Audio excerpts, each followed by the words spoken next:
Happy April Fool's Day. I announced a little while ago that I was going to, on April Fool's Day, feature The Police and their entire catalog. And, well, here's the thing. We started doing that. And we just finished listening to their very first album, Outlandos d'Amour. And I said that that is in the conversation for one of the best freshman albums ever. It was really good. I was really wowed by how versatile Sting was. I had no idea he was the bass player he was.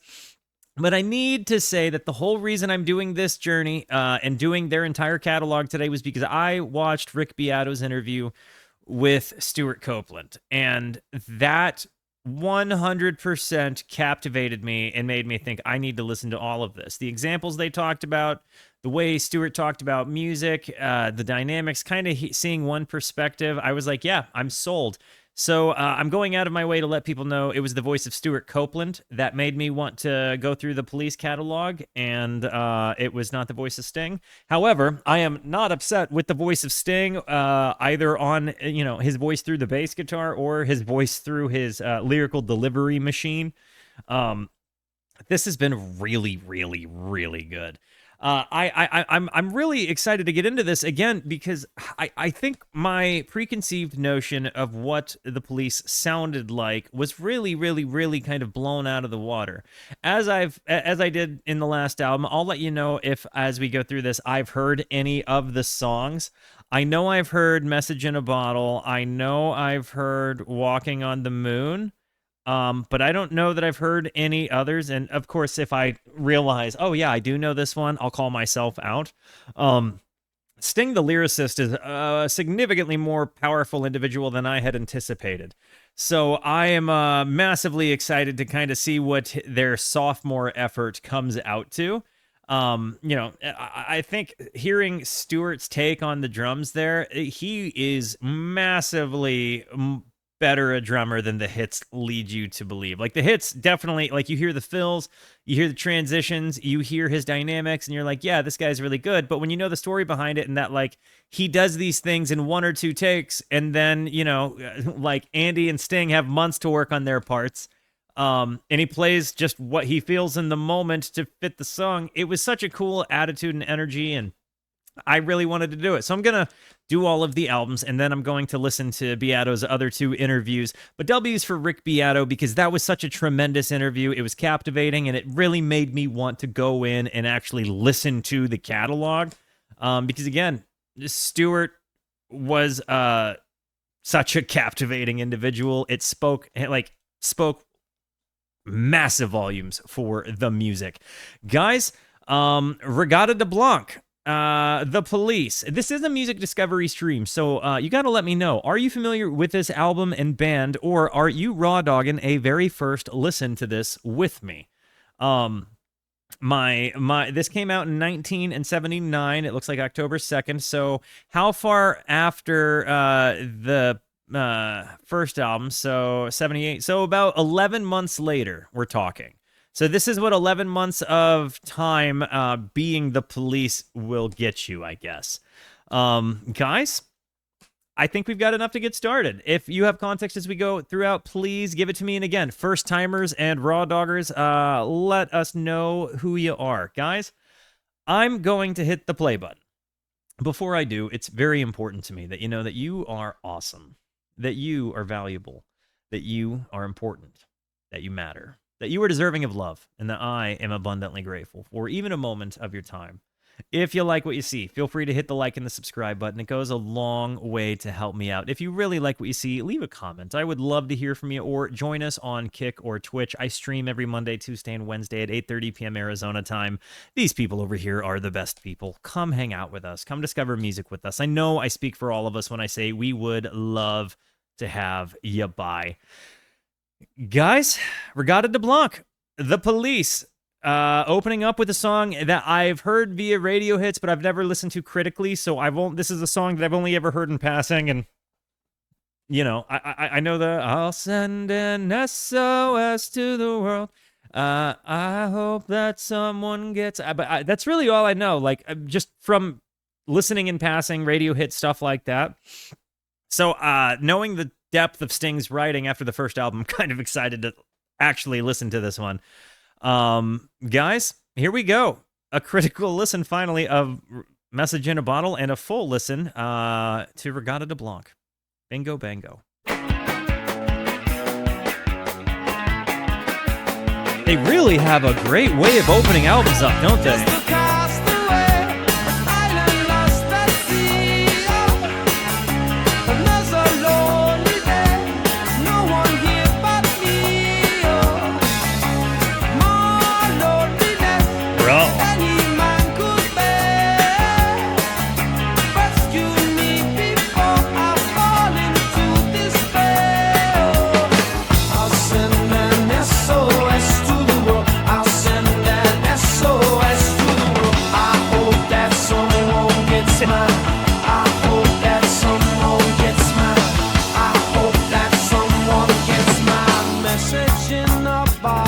I love these rigs. Message in a bottle,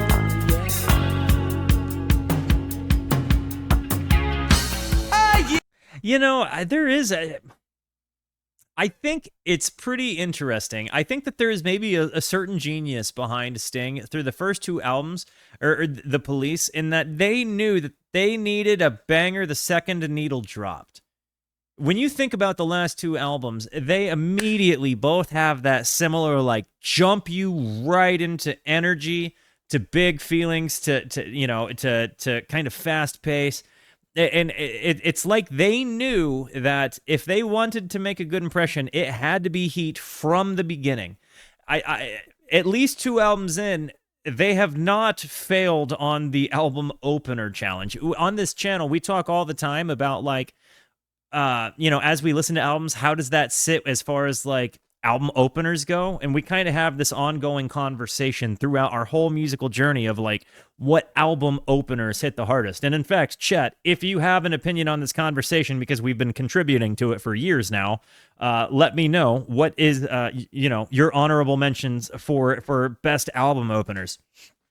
The Police are kind of 2 for 2 right now on coming in with super heat for the album openers.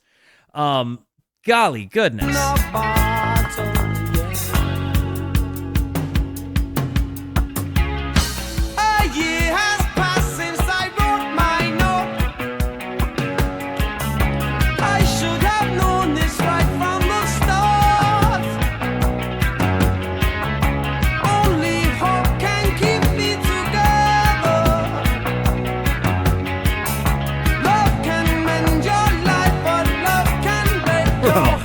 Seriously, I never noticed that lyric before. Love can mend your life, but love can break your heart. I'm reminded of the Bowie lyric, "Love is not loving," for whatever reason, and maybe it's that it's coming from a similar energy or a similar, like, intention behind the saying. But man, is that not ever true? Like, love can mend your life, but love can break your heart. And he kind of throws you in medias res. Like, immediately we are a castaway on an island, like, kind of lonely, just hoping that someone's going to help you. Like, kind of just, like, it's like a metaphor for a cry for help, it feels.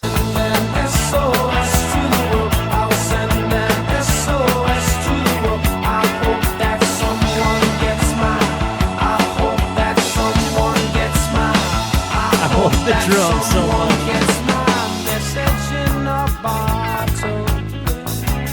This hi-hat. Message in a bottle. Oh, message in a bottle. Bum, bum, bum. Message in a bottle.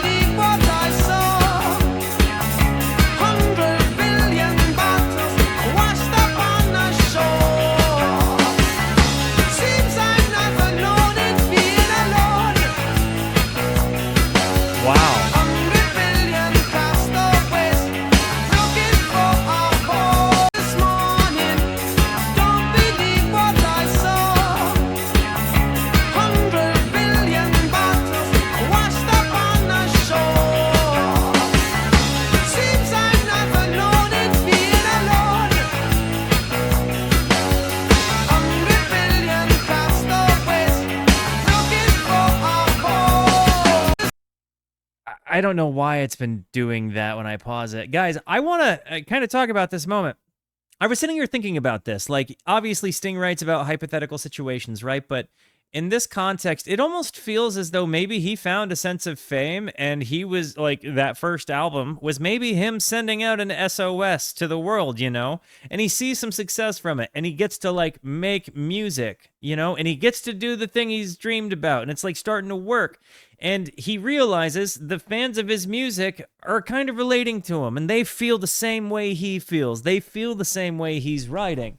And like, it seems he's not alone in being alone. 100 billion castaways looking for a home. Like, it maybe even from a perspective of like, he sees that he is not alone in loneliness by observation, not even counting in fame, but it almost feels like, and maybe that's not even the perspective he writes it from, right? But to me, I can kind of see that that played out. Like, he wrote something that related with a lot of people as a guy that feels like lonely and like people don't get it. And maybe in that gift of realizing people accepted his art and the work that he made with the band, kind of realized he wasn't alone in being alone, but there's still the feeling of loneliness to contend with. I really love this for the lyrics way more than I thought. You know, like, again, the sending out an SOS part and message in a bottle part, like, everybody knows that about the song, but the song hits way deeper than I ever realized.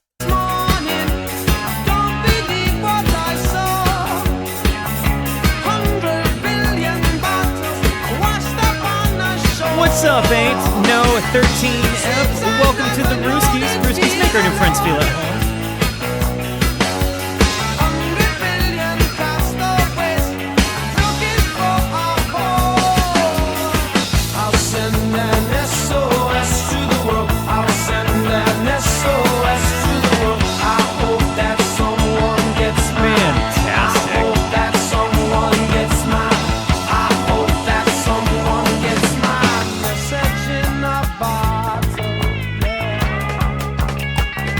The guitar little...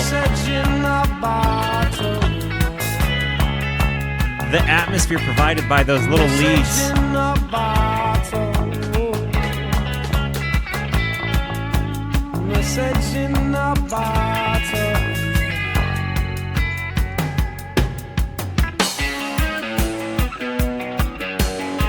This guitar part really does slap hard.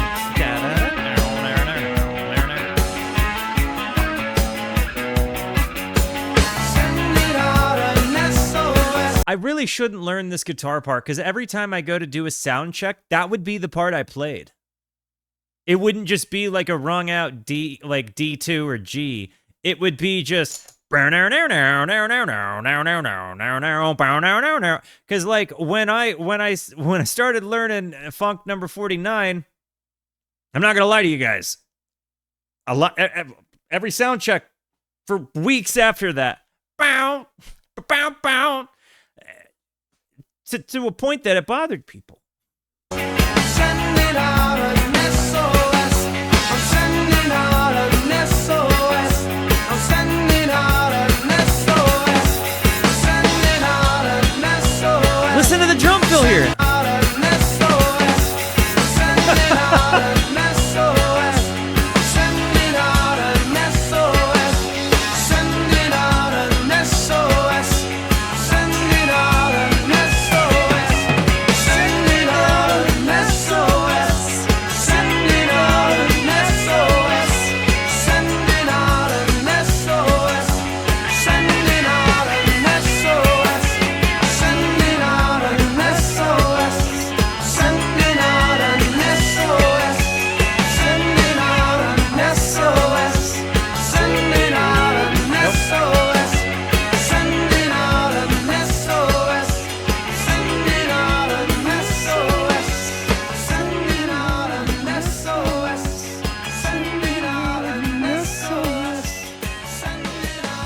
Yo, I hope somebody does get that SOS. Adam, I'm totally right there with you. And by the way, Lil Santee, welcome to the Rooskies.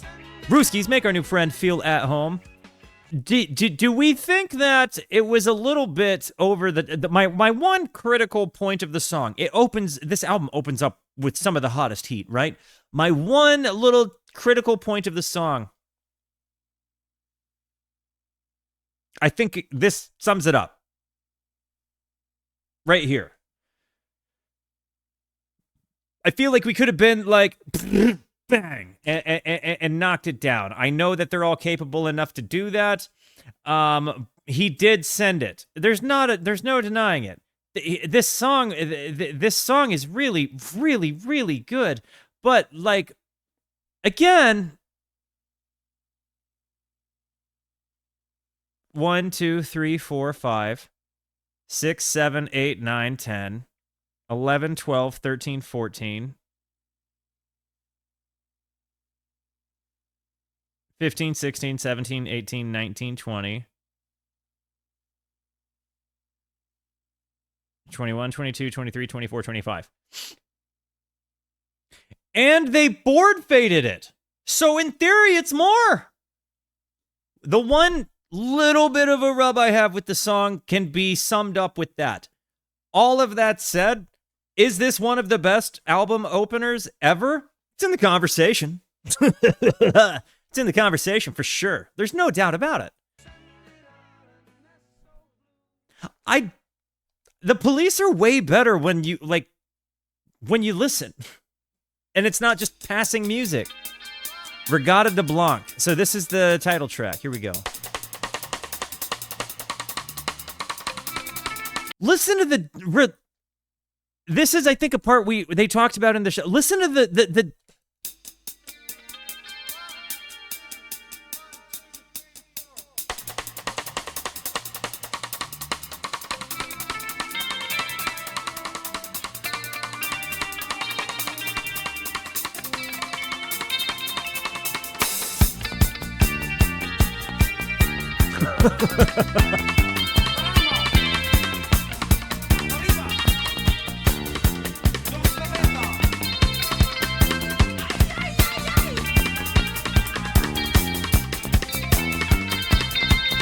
he's playing with this. I want to hear this whole thing again. So look, he's playing with his drums like I would dial in a dotted eighths delay. You know, like that's here.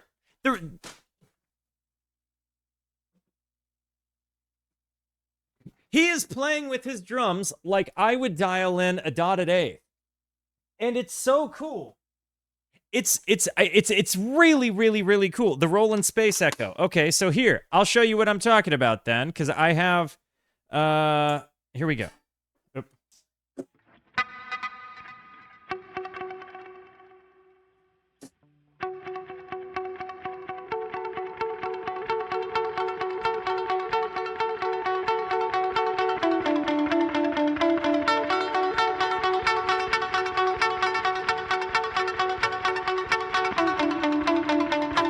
So the same way I would dial that in, like, I'll slow it down, like...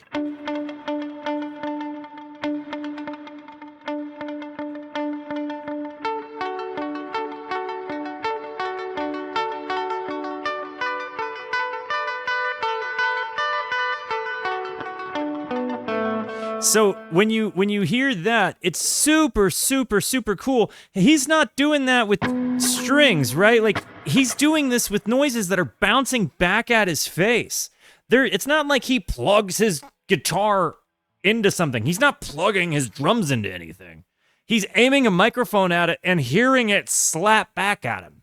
Like, the cool level to me about the utilization of the drum delays is off the charts. This is off the charts level cool. What up, man? How you doing, pork pie?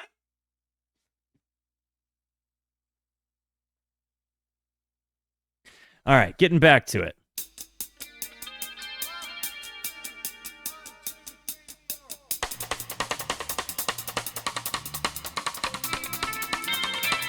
This is fascinating to me.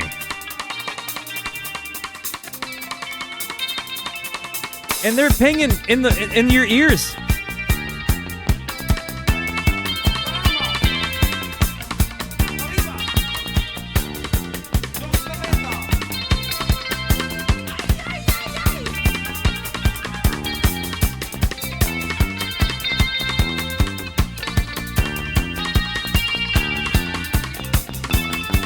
track won them a Grammy for the Best Instrumental Rock Performance. Really?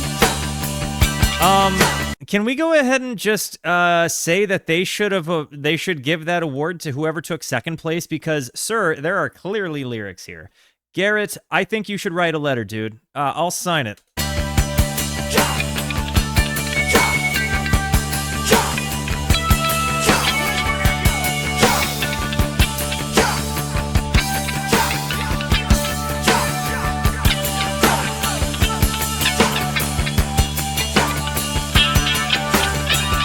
The same kind of thing is happening with the guitar.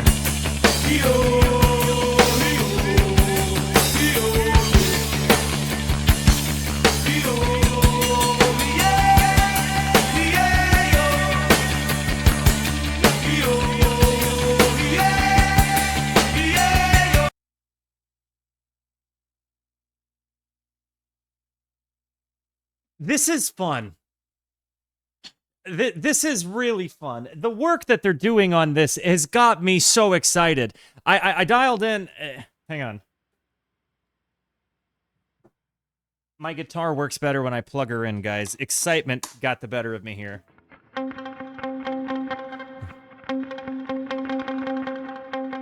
Okay, hang on.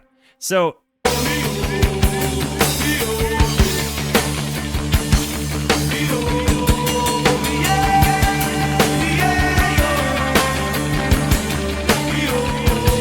You hear that?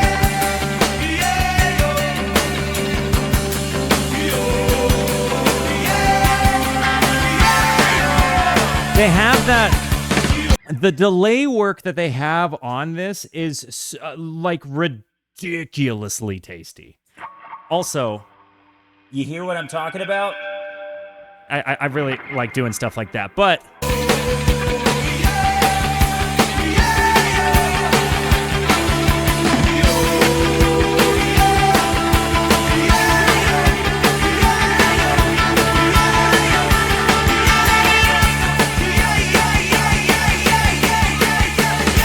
There's such a cool dynamic to the way that they make that.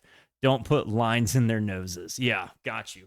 I'm gonna go back, but the delay work that they do here, you know, they dial it in. They kind of get like they syncopate with one another seemingly, like, and they just kind of explore like rhythmic bouncing sound, and it's going all over the earphones.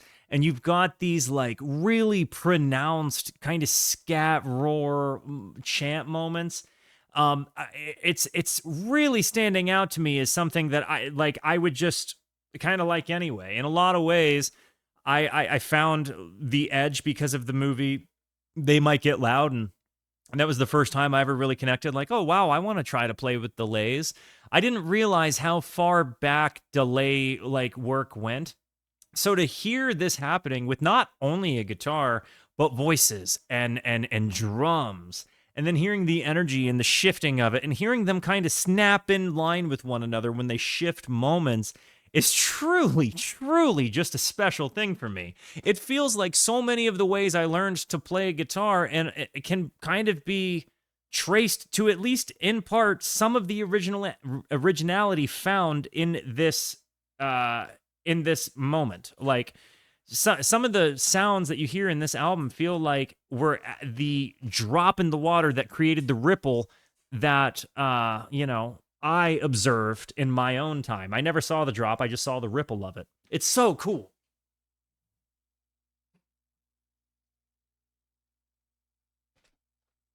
I'm going to run it back quite a bit. And yeah, if you haven't watched the documentary, It Might Get Loud, go out of your way to do that. It's so worth it.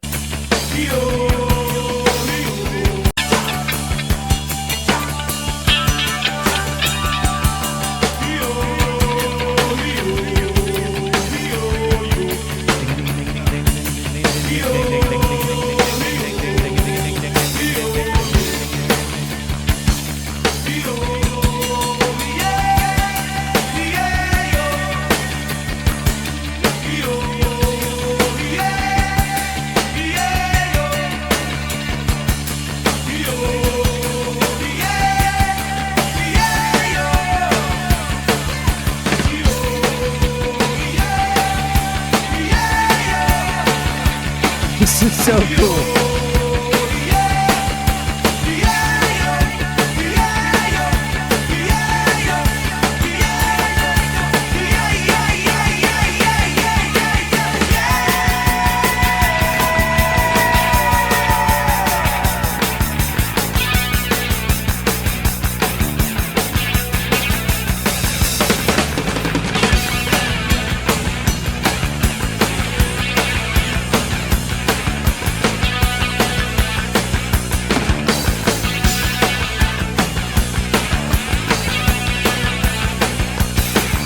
I really like this so much.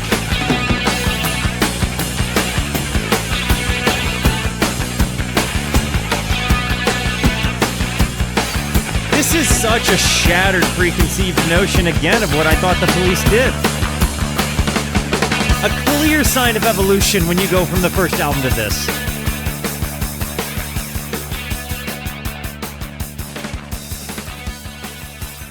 Like, it really is when you go...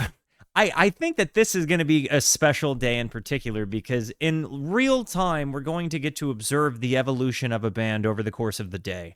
And already into this, you kind of see they do have that, like, point of evolution. Like, gear nerds understand this. When you get a new piece of gear, the first thing you want to do is play with it and find a creative use case.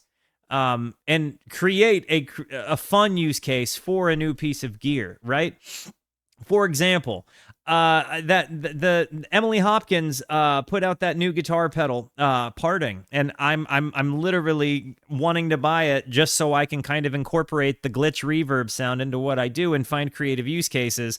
And like I've been researching how to integrate it into, because like I don't have a full rig set up here. I have kind of a mobile rig that allows my use case to really work. As much as I would love to have a full rig again, I live in a tiny home in the desert. So for me, I run a Line 6 Helix into a 16 i16 Scarlett, right?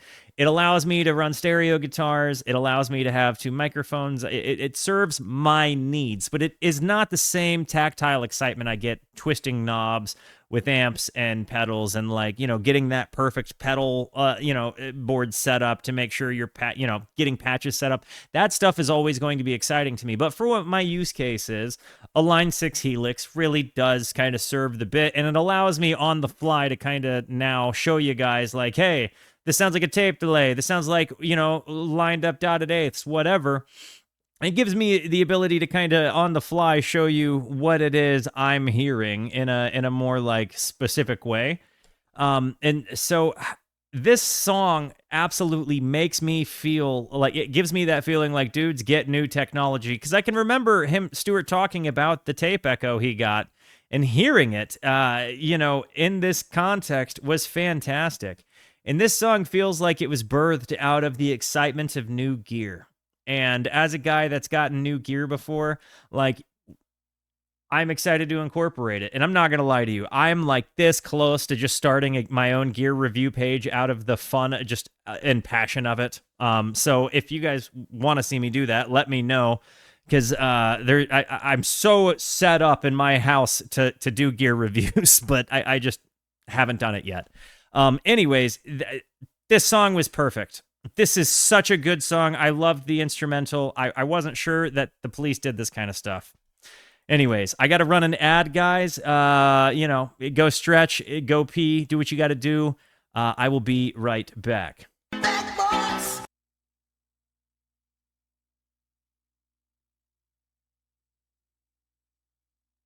And we are back. The next song is It's All Right For You. Boom. By the way, is anybody that is familiar with the Police, is this anybody's favorite Police album if you are familiar with their catalog? I kind of want to know as we go through this. Hello, my beautiful wife. Can we get some W's from my beautiful wife who is at the office today? This is album number 2.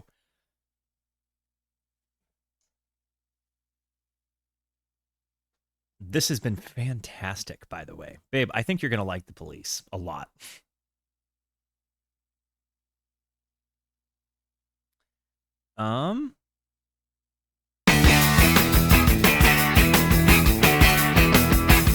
into their punky sound. Wake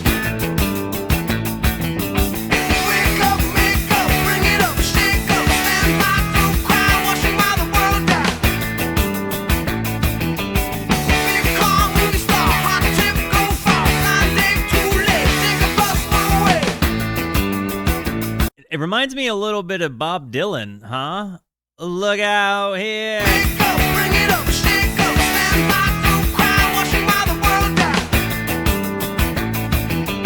Big car, movie star, hot tip, go far, 9 days too late, take a bus, one way. It's alright for you. Oh, I'm saving the energy, babe. It's alright for you. For you and you and you and you and you. It's alright for you. It's such a pop and powerful energy. It's alright for you. For you and you and you. Limp wrist, tight fist, contract, no twist. Black dress, no mess. Keep a one, no less. No less. Stand by, don't cry, watching while the world dies. Feet ain't by spring, standing in the cold rain. It's alright for you. It's alright for you. It's alright for you. For you and you and you and you and you. It's alright for you. I kind of like it. It's such a. It's alright for you. They have so many different vibes within the same album. You know, we go from that really big, kind of like massively, you know, delay chaotic, like rhythmic chaotic, instrumental, into just really good old good old meat and potatoes rock and roll. You've got these like slide guitar sounds in it. It's got this pop and drum energy. Sting's voice is so much more versatile than I ever gave him credit. It's a Copeland song. You can tell his tracks are a bit different than Sting's. Definitely a higher energy punk sound for sure. Based on the ones you've told me are Copeland songs, I might keep trying to guess. How many Copeland songs are there? Are they riddled throughout? It's alright for you. For you.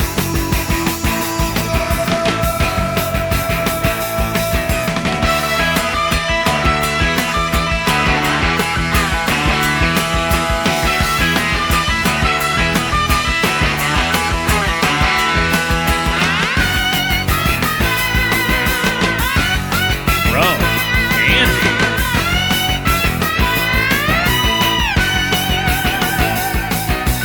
Red light, high light, dark street, good night. Uptight, big fight, big deal, too right.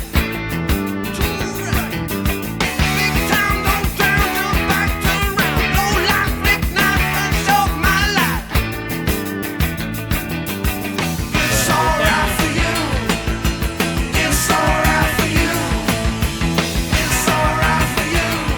For you and you and you and you and you. It's alright for you. It's alright for you. It's alright for you. For you.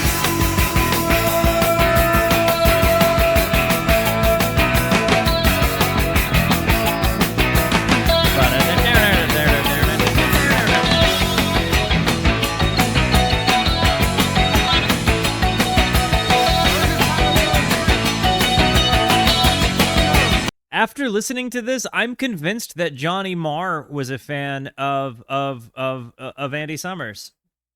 I'm convinced of it. I don't think that there's a way around it, is there?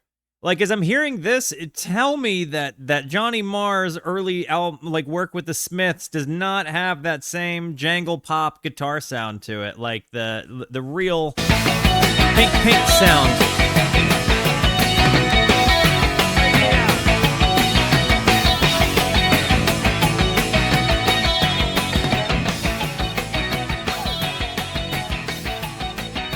I mean, maybe it's characteristic for the time period, but I'm telling you, I really do think that Johnny Marr might have been listening to the Smiths. I mean, sorry, to the Police. Or at least took some inspiration from the guitar sound. I don't think there's a way around that.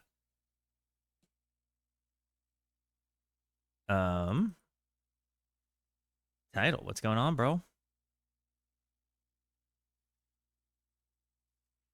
Title.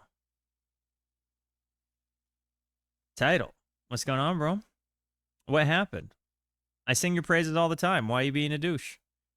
Title. Come on, baby. There we go. All right. Bring on the night.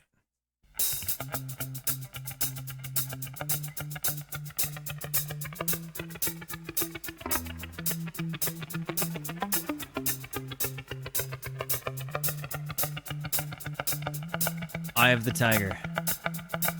Joking.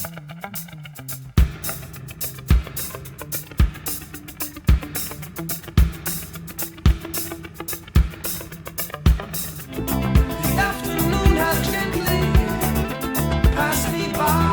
Whoa. Didn't see it going that way. Evening spreads itself against the sky. Waiting for tomorrow, just another day. The finger picking here.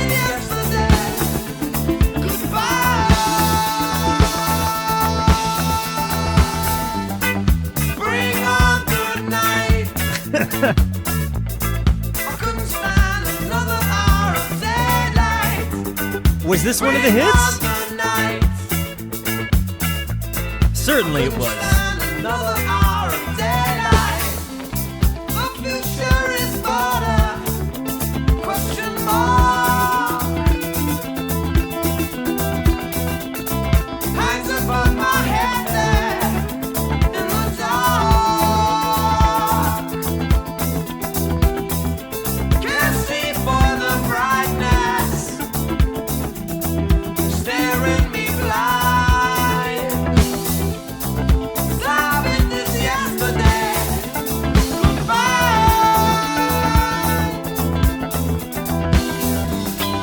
Bring on the night. I couldn't stand another hour of daylight. Bring on the night. I couldn't stand another. This is so good.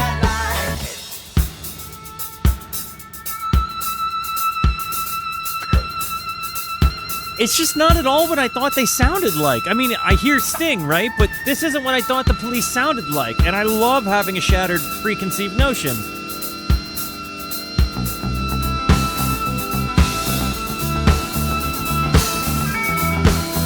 The bass and the guitar work here.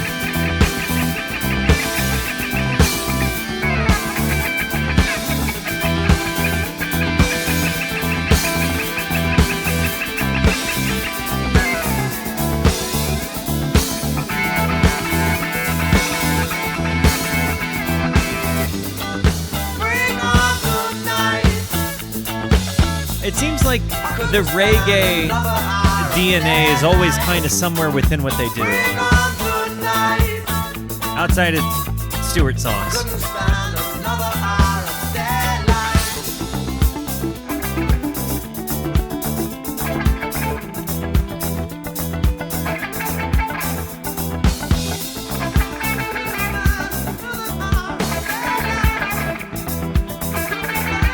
Seems like he's dialing up. Is he winding up a pitch?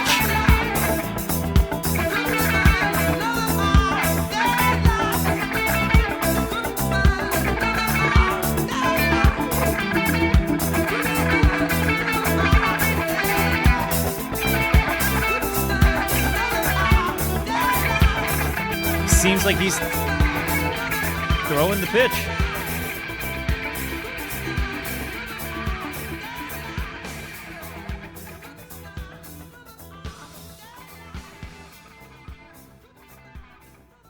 They kind of have, like, I feel like they could absolutely resolve them with Sting just hitting a, I couldn't stand another hour of daylight.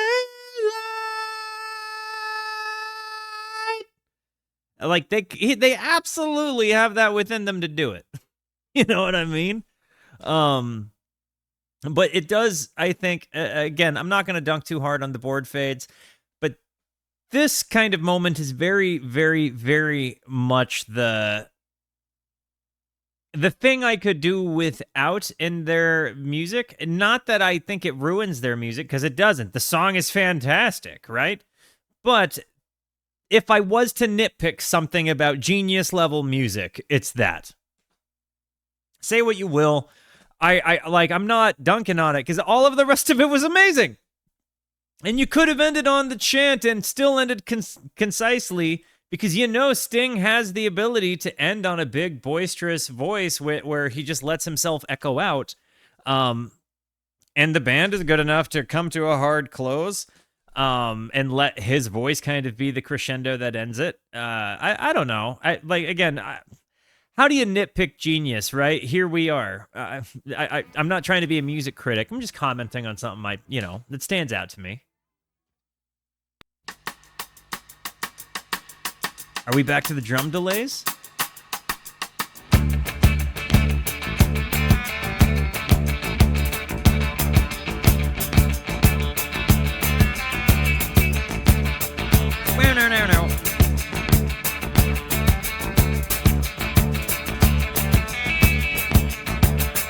I really love, I feel like if I would have listened to this album a long time ago, especially as I was kind of maneuvering my way through playing with my own delays and figuring out how to make the dotted eighth sound pop the way it does, it takes a little while, and it's like you kind of learn to play rhythm with different rhythms when you start playing with delays. Like, you're still striking on beat, but where they decay matters, and if you miss a delay, it can totally change the sound of the song for the worse, right?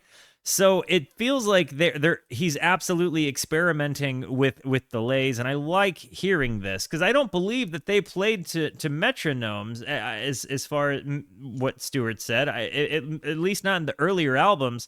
So a lot of the delay sounds you're hearing, they're just dialing the delay in and lining up with one another, Which is cool. It's like in-person syncopation.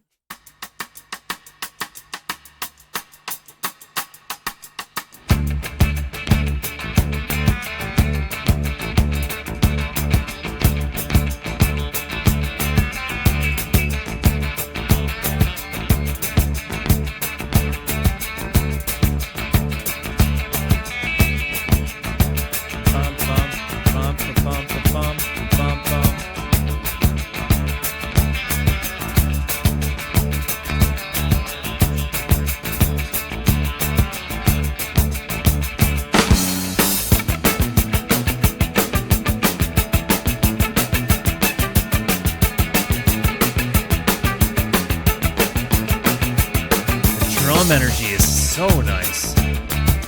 And then they go right back to it. I think most people would agree with you, Trouble.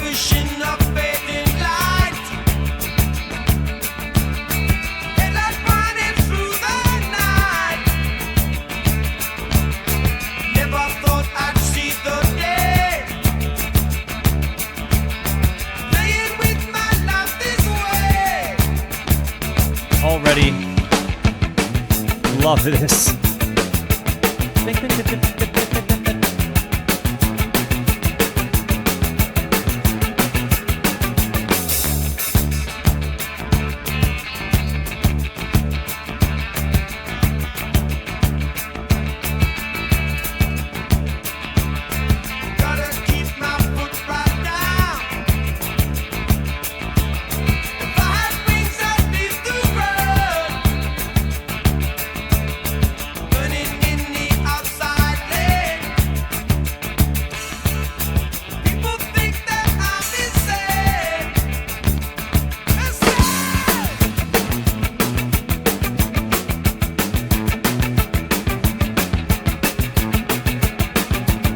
Falling apart over here.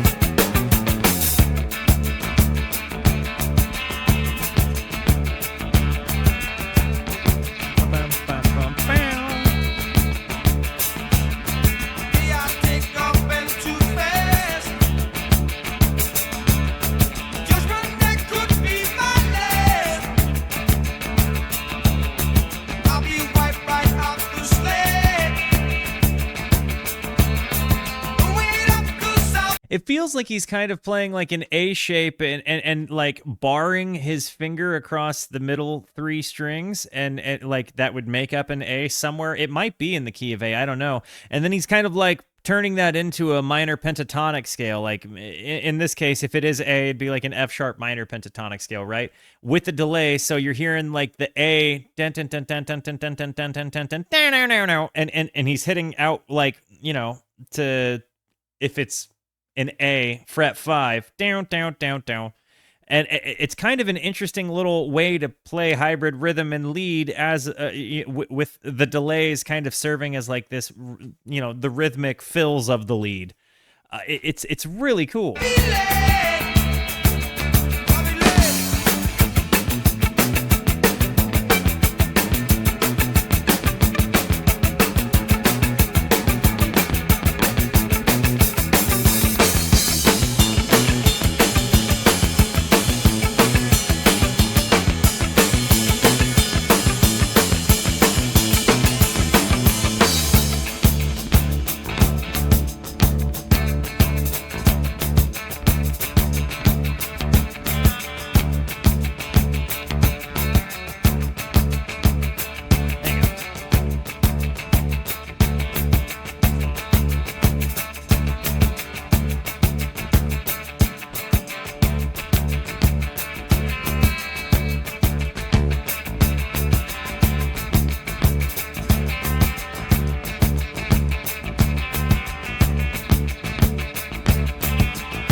Okay.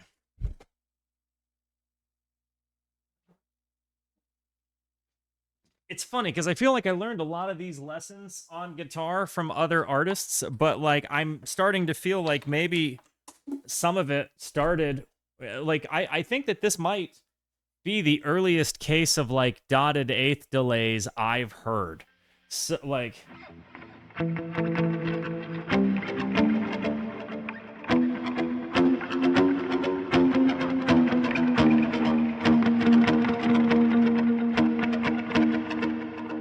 hang on.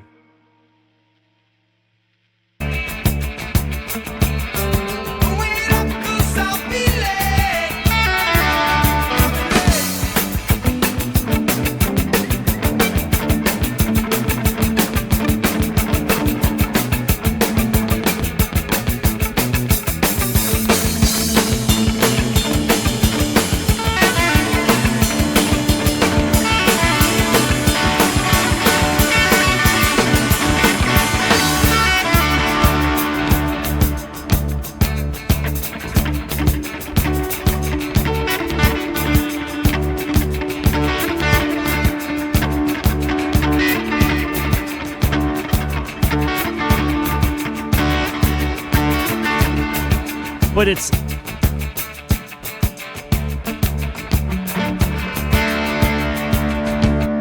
he's definitely got that thing where like when I kind of do leads or like try to play rhythm lead hybrid, a lot of times I'll play like an A-shaped position, but depending on the key. So like if you're in the key of A, you know that like F sharp minor is your pentatonic scale to play. So you can pretty easily just hold your A chord right here and then just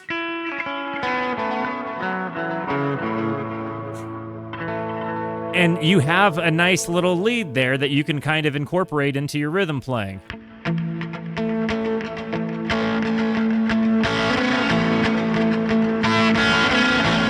So you hear a lot of people with delays do things like this where they're going to hold a rhythm.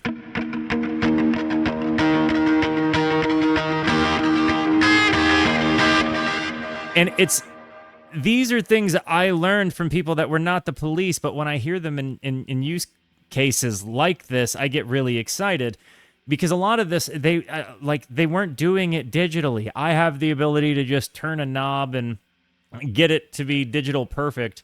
They were using their hands and knobs and ears and tapes and, you know, like transistors, you know, and tubes. It's it's actually really, really, really incredible to me when I think about this. And I feel like a lot of the ways I play guitar are built on fundamentals like this, but I didn't realize how early their dates maybe were. So as I hear this again, I know I keep going and getting my guitar, but it just feels so familiar to me. And I didn't know the Police were doing stuff like this. I feel like they pioneered a sound that I like butter my bread with, and I had no idea about it. You know?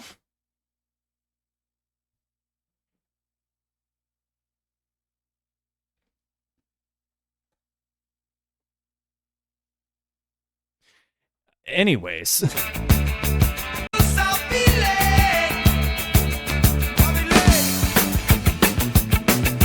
I didn't have chorus on mine, but I think you get what I mean.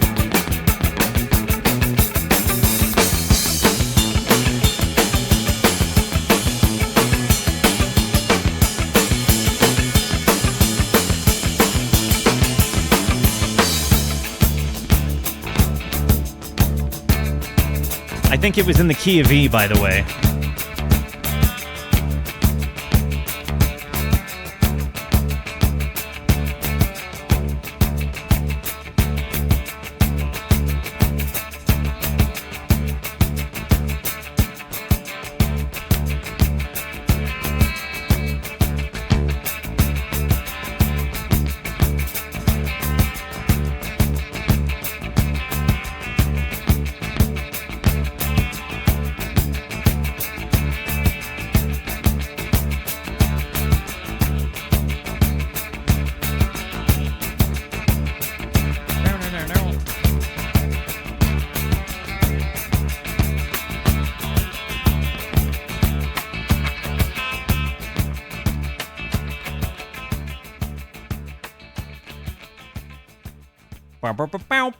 Like, you see him even playing with his own delays there. And it's, if you are like a guitar player that is kind of looking for a new bag of tricks that didn't know that, literally holding your A there and then just using that as the base of your pentatonic scale for whichever key you're in. So like if you're in the key of C, for example, take your index finger, bar it on the 3 middle strings in the 5th fret, and then just assume that the rest of it is your pentatonic scale. And if you were to like bar the whole thing and then just put your index, your middle finger on fret 2, on the 1st fret of the bar, right? Make a little D shape.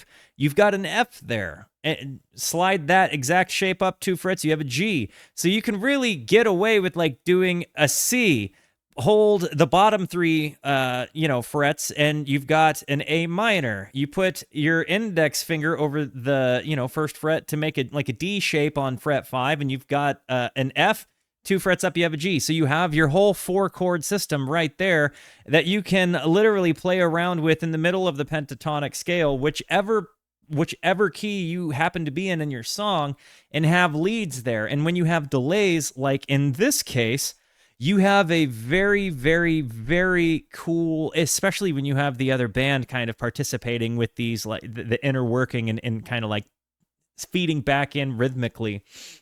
It creates a really cool, like, kind of ping-ponging atmosphere for the sound. I've loved this. I mean, honestly, I'm inclined, like, while the other album has more, like, immediate banger hits, I love seeing the evolution of this one. I haven't had songs on this one that I liked better than the other ones. Message in a Bottle, I don't know. Well, honestly, it kind of stands on its own so far. I don't know that I want to compare one to the other. Walking on the Moon. This is another one I'm vaguely familiar with. Like, I've listened to it, never critically.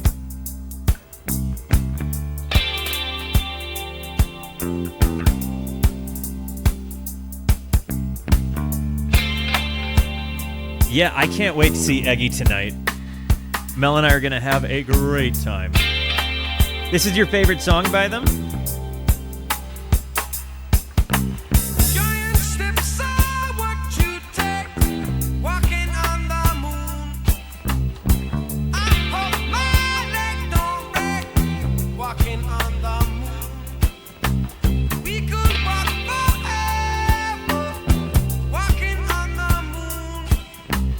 We could be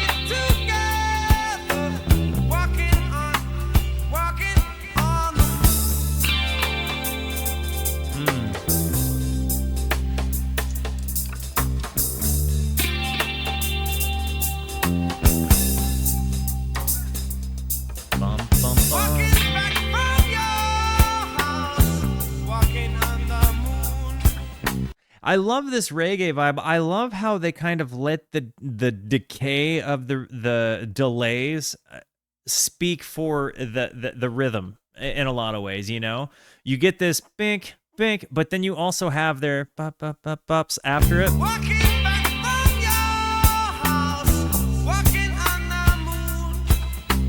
Feet they hardly touch the ground. Walking on the moon. My feet don't hardly make no sound. Walking on. And then this transition has always been really cool to me. Some may say I'm wishing my days away. No way. And if it's a price I pay, some say tomorrow's another day. You stay, I may as well play. I'm gonna bring it back so we can hear that transition again, but I want to take in the lyrics because it's again not a critical listen I've done yet. Giant steps are what you take walking on the moon. I hope my legs don't break walking on the moon. We could walk forever walking on the moon. We could live together walking on the moon. Walking back from your house walking on the moon is I can't decide if walking on the moon is this like idea of escapism, like trying to get out of where we are and like kind of daydreaming about being in a, you know, better place and hoping it actually is better there. What do you think? The delay on the drums here, that echo again.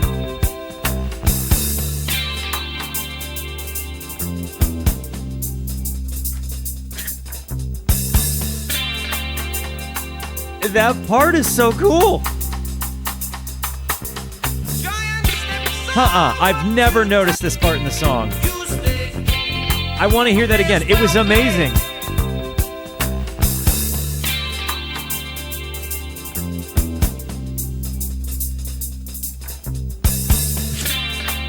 This is so cool.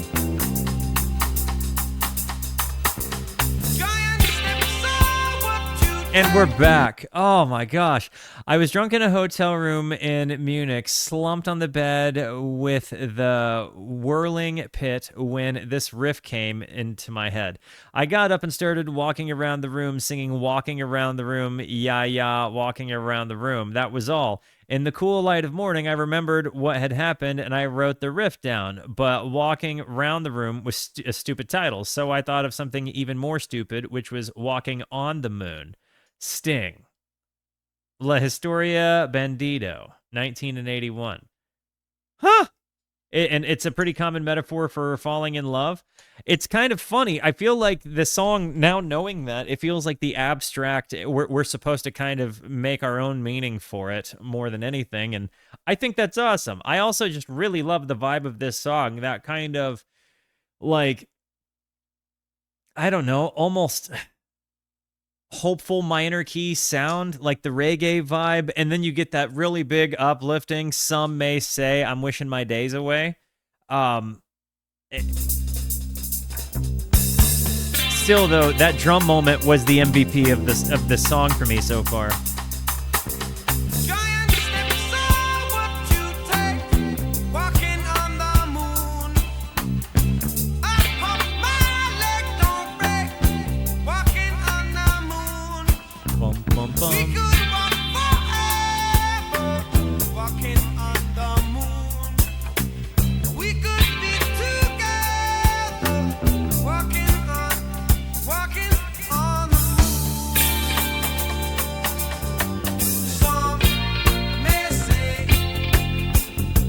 This is a fantastic song.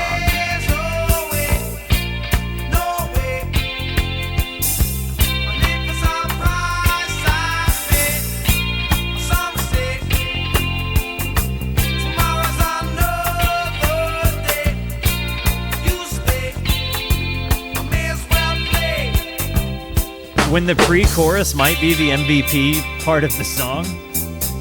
Or is it the chorus? Oh man, I'm going back. I'm talking over a... Did you... I shouldn't have talked.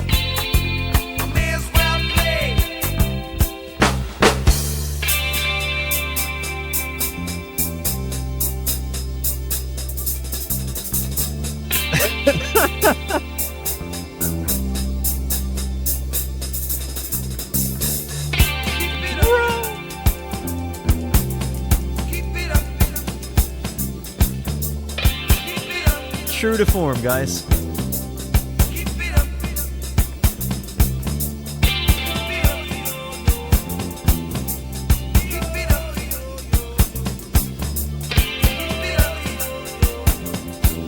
Noting the polyrhythm.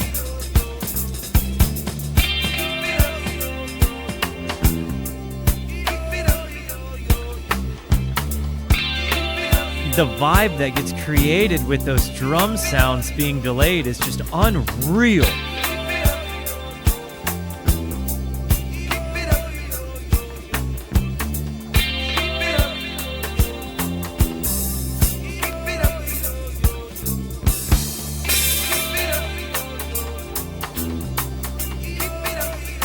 Be honest, when I said I was going to do all of the Police albums today, did you guys think I was trolling?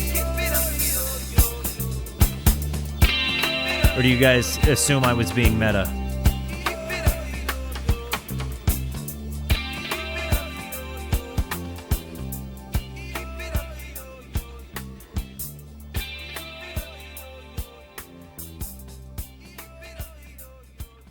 They certainly end true to form. I cannot lie. Like, and I think I'm wondering if we're going to see this as a common motif throughout their albums, because like this has been a good many songs that have ended where the lyrics fill the screen of the same thing, right?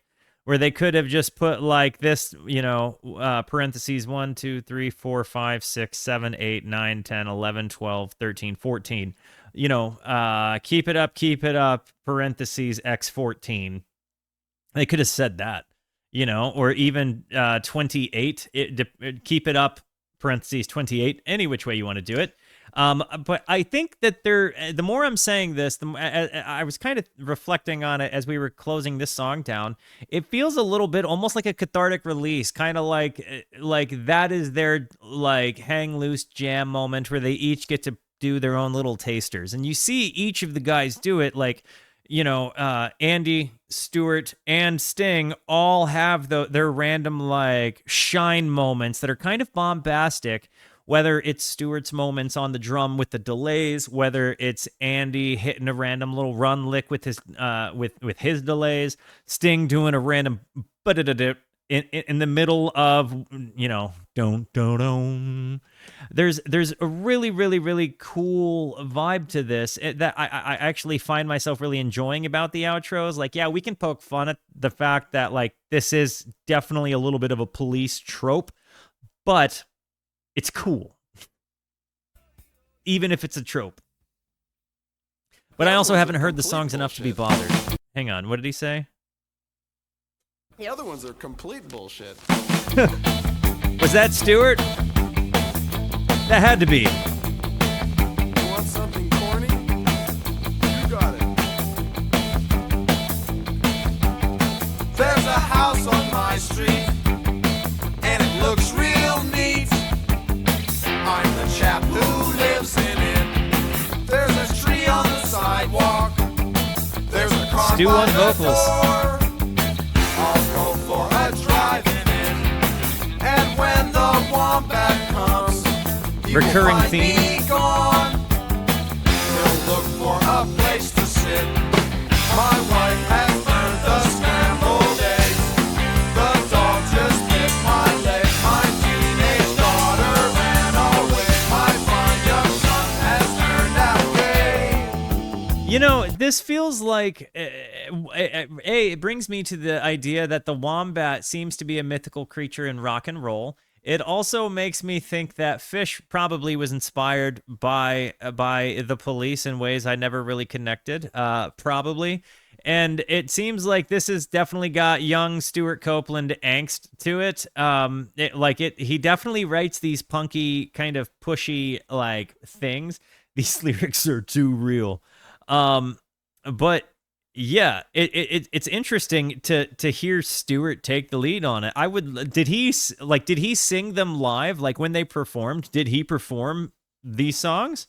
Or was this just like, you know, like album Easter eggs that, like, you know, people only got the albums? Like when they performed live, did Stewart ever sing? Cut off my fingers in the Definitely gives more of a new wave vibe. My wife is proud to tell me. Never thought the Police would have done this. How could you do this to me? My wife has burned the scrambled eggs. The dog just bit my leg. In Fish terms, this is the equivalent of a Mike song, though, for sure. You know, like, you have kind of the day in the life, occasionally lyricism, like the why did he say it that way kind of moment, a different vocalist singing a front. Like, it definitely feels like if this is Fish, this is a Mike song. But this is a Stewart song. Burned the scrambled eggs. The dog just bit my leg. My teenage daughter ran away. My fine young son has turned out gay. And it would be okay on any other day. And it would be okay on any other day.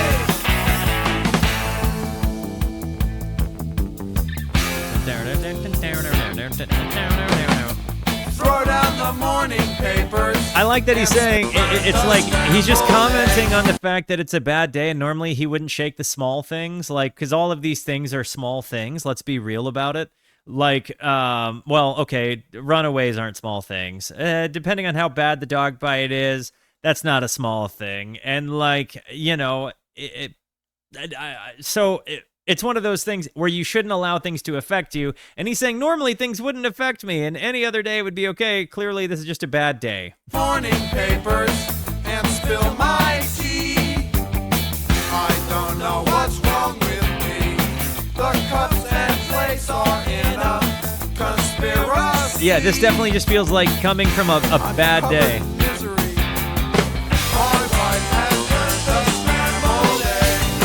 The dog just bit my leg. My teenage daughter ran away. My fine young son has turned out gay.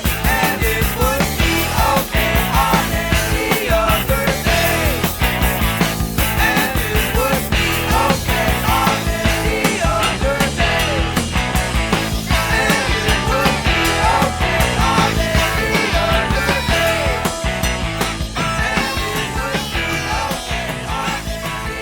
I'm sorry, Stu, but it wasn't my favorite. I like to think that each course is a new iteration of the events, like his wife burned the eggs on 3 separate occasions. Okay, so maybe it progressively compiles, but it wasn't my favorite one on the album. I'm going to be on. I think so far, both albums have now had like the not for me album. Like, I won't call it a stinker because it wasn't a bad song, right? But like, just the one that didn't hit for me. The Bed's Too Big Without You. Oh, heavy.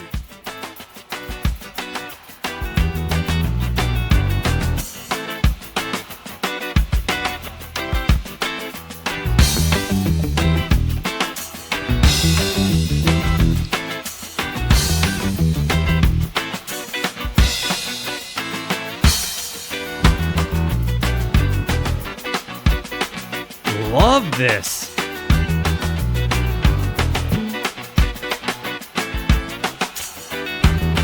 That's so good.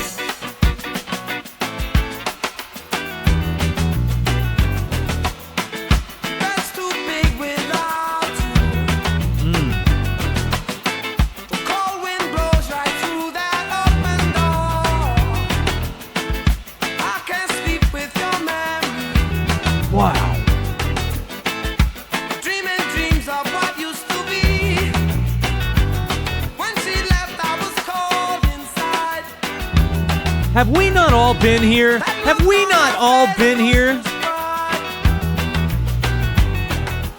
I want everybody to stop what they are doing and just throw W's in the chat for my friend Exquisite Whimsy, a friend that has followed me on Twitch for actual years, somebody that's been through kind of watching me go through a lot of ups and downs, coming in here and saying hi. Rush fans, you have found your friend. If you are if you are not familiar, Exquisite Whimsy, it's so fantastic to see you, ma'am. Thank you for coming by and saying hi. I hope you are the actual best and slaying your mighty sets. No regrets, no love, no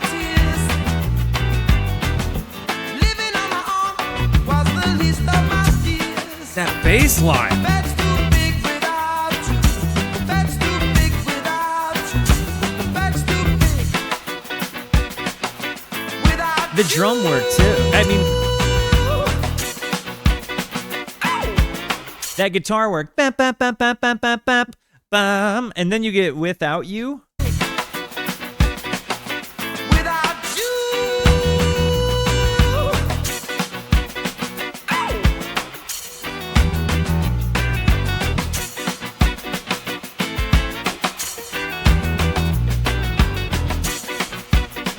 Oh, dang. What's going on, Tender? Yay, KB, that's heavy. Just how to carry on. Get through the day, but late at night. Love to my pillow, but it didn't feel right. Every day, just the same. Definitely written from the perspective of a grieving mind. Same old game. All I gained was heartache. All I made was one mistake.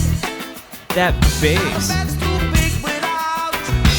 Bed's too big without you. Bed's too big without you. He sings and does this.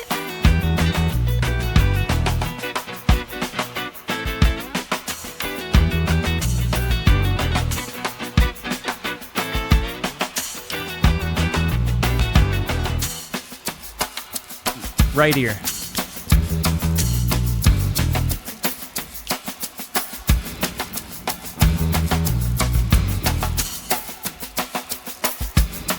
Ah, I love this.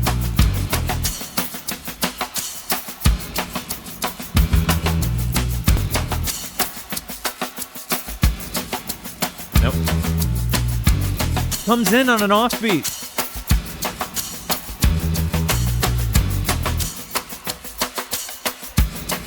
This is a polyrhythm for days.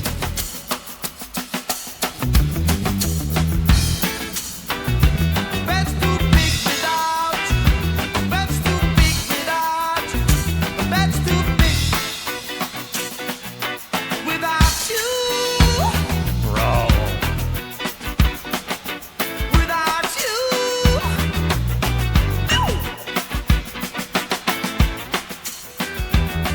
This is tremendous. This has been one of the kind of darker songs that I think we've encountered with the Police so far. And knowing the subject matter it was written about, according to writer Chris Champion, the lyrics were inspired by Sting's first girlfriend who committed a sewer slide after their breakup left her heartbroken. I cannot imagine being like in the position of that, like, because of course it's not his fault. Like, and we can all say that on the outside looking in, but you tell that to a grieving person who, like, yeah, the relationship didn't work, doesn't mean you want her to die. You know what I mean? You're gonna immediately remember the good times and like feel guilty about like going your own ways. It's one of those heavy ones. And then like the comment on a grieving mind is painted perfectly in the imagery throughout the song. I mean, I came into this knowing that Sting had hits with the Police. Like obviously the Police are one of those like kind of quintessential bands from the 70s and 80s. But I did not know that they had the lyrical depth that they do. And the inner workings of the musicians, like when you realize that this is three people, right? And you hear just these polyrhythm sections that go in there. They're experimenting with delays on multiple instrumentations. Sting's ability to sing and play has continued to wow me. I mean, I'm really massively impressed. We've got 3 songs to go. I'm finding that this album feels perhaps a bit more cohesive, even though I think overall so far I'm inclined to like the freshman effort more, even though I'm so impressed with the like musical evolution. Both albums are amazing, without question. Right now, maybe I'm just like showing a bias, but this, like, yeah, I don't know. I'm gonna have to do some thinking on it.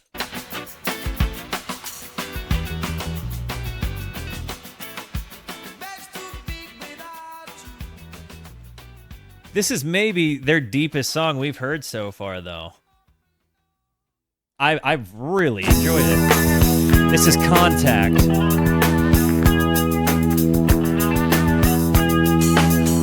Man, they get a great drum sound. I've got a lump in my throat about the note you wrote. I come on over, but I haven't got a raincoat. This is kind of a wet, farty bass sound for Sting, isn't it? In my throat about the note you wrote. I come on over, but I haven't got a raincoat. Have we got contact? You and me. Have we got touchdown?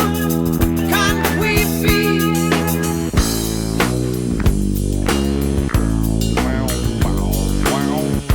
I've got contacts in my book and in my eyes. My good connection on the telephone never lies.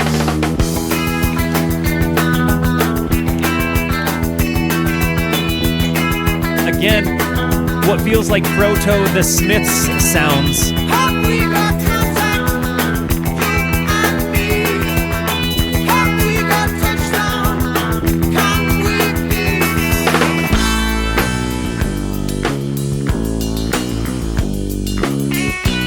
And when I say Proto the Smiths sounds, I mean specifically referring to refer to Johnny Marr and his guitar tone. I don't want you guys to hear something I'm not saying. This does not sound like the Smiths at all. But the guitar sounds that I'm hearing Andy Summers display in this particular part does bring me to Johnny Marr.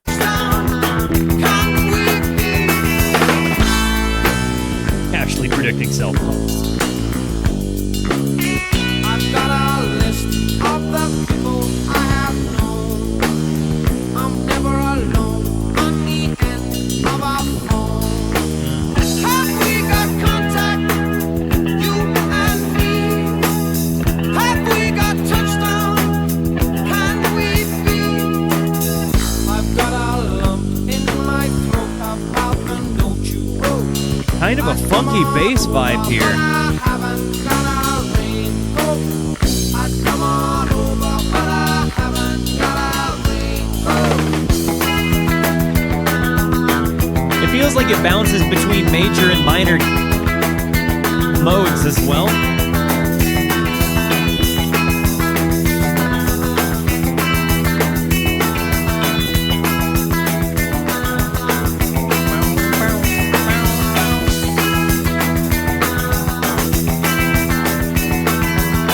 Have we got touchdown? Can we be? Have we got contact? Yeah, I think that this is a way better. This has probably been my favorite Stu song without question. Unless we're going to call Reggatta De Blanc a Stu song, because if that's the case, I think Reggatta De Blanc is probably my Stu song. You think this album is 50-50 Stu and Sting? Okay, you'll love to hear it. Another Stewart song next. We have 2 songs to go. First timers with this album, let me know what you've thought of it so far, and let's see if this thing sticks the landing, shall we?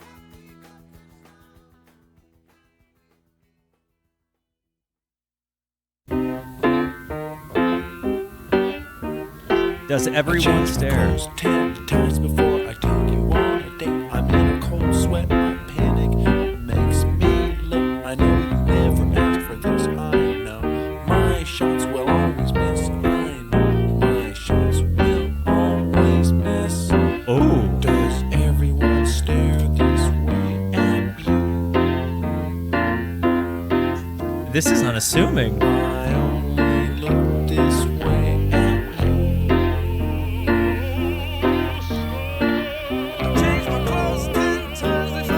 The background folly.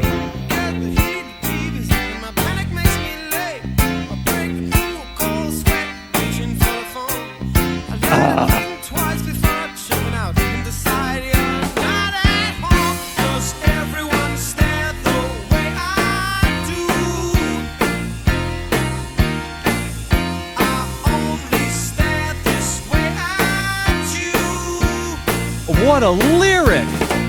I never noticed the size of my feet till I kicked you in the shins.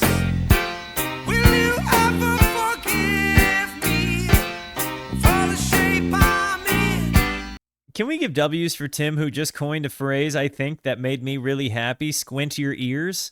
That is such a perfect example of how how I need you to sometimes stretch to hear what I'm trying to talk about. Squint your ears, and yeah, dude, that just became channel canon, dude. Good on you, Tim. Can we get some W's for Timbo? Man, squint your ears.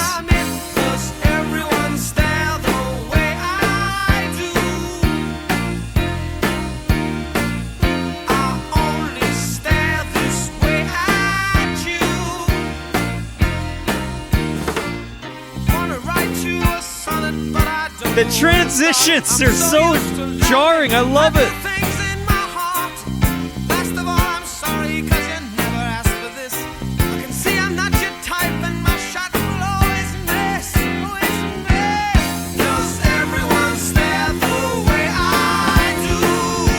Listen to the chugging bass.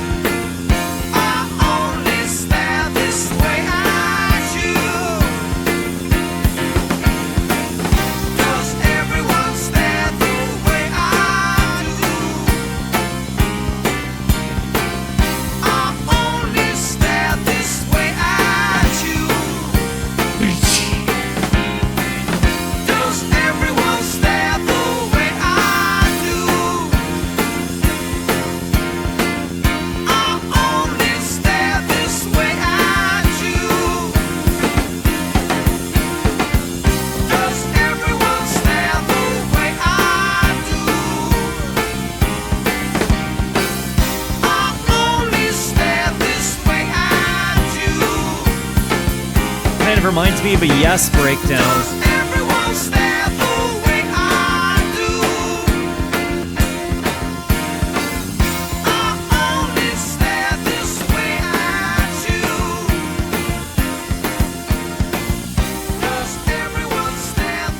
Are we starting the board fade 30 seconds in?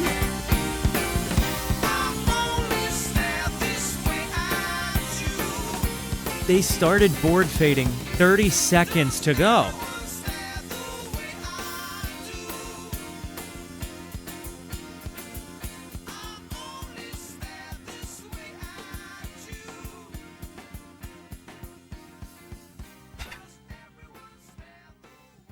It's a great song. You guys doing well over there? Your family's well? Hope everyone knows I'm I love them. Guys, going into the last song, we got to see if this sticks the landing. I loved Does Everyone Stare? I hated that they felt the need to do a 30-second board fade. Why? It was so good. It's not even detrimental to the song, so I don't know why it bothers me so much, but that's just the reality of the situation I find myself in right now. And I've had a lot of coffee. I'm sorry. Does it stick the landing? Bro.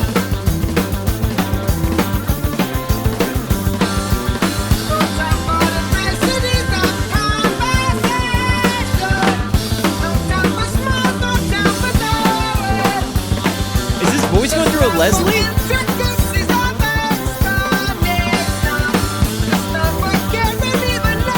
And a phaser?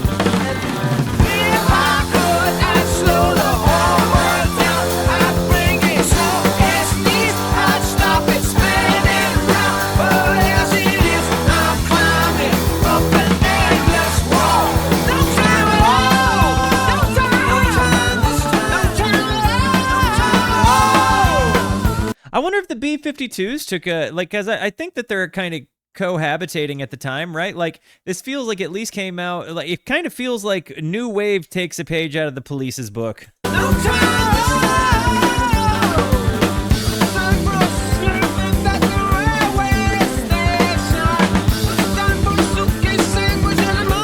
B-side of So Lonely, the band felt this album was too short, so they slapped on. Oh, I love it. I'm happy with it.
Yeah, this is a banger. They were really? They were considered the epitome of new wave at the time? I did not know that. I never would have pegged the Police as the new wave. Really? As I sit here, I can't tell you what I would have pegged the Police as, so other than just like rock and roll. I think this further defines my point that subgenre and genres are BS and non-existent. They just help us categorize to other people what, you know, sound textures are used in a certain band's stuff, but they never are exact sciences.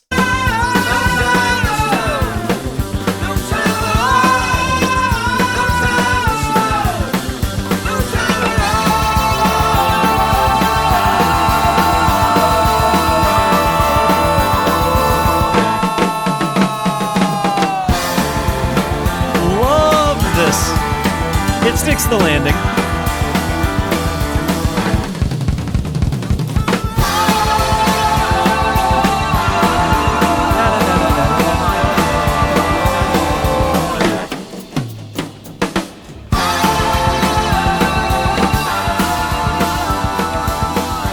I like the little psych out endings too.